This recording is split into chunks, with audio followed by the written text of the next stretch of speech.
హనుమాన్ ప్రస్తుతం pan India లెవెల్లో ఈ మూవీ గురించి మాట్లాడుకుంటున్నారు. రిలీజ్ అయి 12 రోజులుగా వస్తున్న ఇంకా బజ్ మాత్రం అదే స్థాయిలో నడుస్తుంది. సౌత్లో మాత్రమే కాకుండా నార్త్లో కూడా హనుమాన్ గురించే చర్చలు జరుగుతున్నాయి.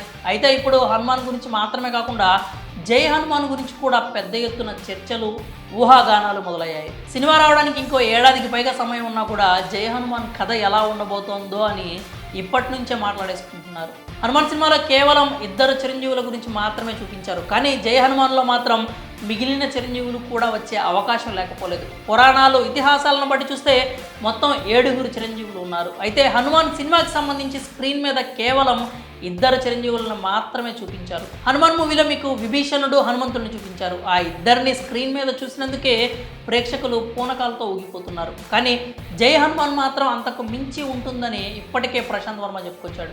అంతేకాకుండా హనుమాన్ క్యారెక్టర్ కోసం స్టార్ హీరోని వెతికే పనిలో కూడా పడ్డాడు. ఇప్పటికీ ఈ మూవీపై హైప్ విపరీతంగా పెరిగిపోయింది. అయితే ఇప్పుడు జై హనుమాన్కి సంబంధించి సోషల్ మీడియాలో కొత్త చర్చ జరుగుతోంది. ప్రశాంత్ వర్మ కామెంట్స్ని డీకోడ్ చేస్తూ జై హనుమాన్ స్టోరీ ఇలా ఉండబోతోందా అనేటువంటి ఊహాగానాలు అయితే స్టార్ట్ అయ్యాయి. అవేంటంటే ప్రశాంత్ వర్మ తన ఇన్పుట్స్, రెఫరెన్స్లు అన్నీ కూడా పురాణాలు, ఇతిహాసాల నుంచే తీసుకుంటానని చెప్తూ ఉంటాడు.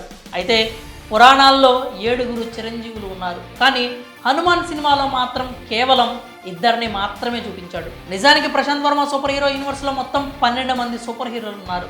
అందులో హనుమంతుడు ఒకడు. ఇప్పుడు ఇవే జై హనుమాన్ మీద హైప్ని పెంచేస్తున్నాయి. ఖచ్చితంగా కథపరంగా జై హనుమాన్ నెక్స్ట్ లెవెల్లో ఉండబోతోంది. అయితే ఆ పార్ట్లో మిగిలిన చిరంజీవుల్లో కనీసం 1-2 చూపించే ఛాన్స్ ఉందని చెప్తున్నారు. హనుమంతుడు విభీషణుడితో కలిసి వాళ్ళు కూడా రాక్షసులపై పోరాడే ఛాన్స్ ఉంది. హనుమాన్ సినిమాలో అందుకు తగిన స్కోప్ను చూపించారు. మిగిలిన 5 చిరంజీవులు పరశురాముడు, అశ్వత్థాముడు, బలిచక్రవర్తి, కృపాచార్యుడు, వేదవ్యాసుడు ఉన్నారు.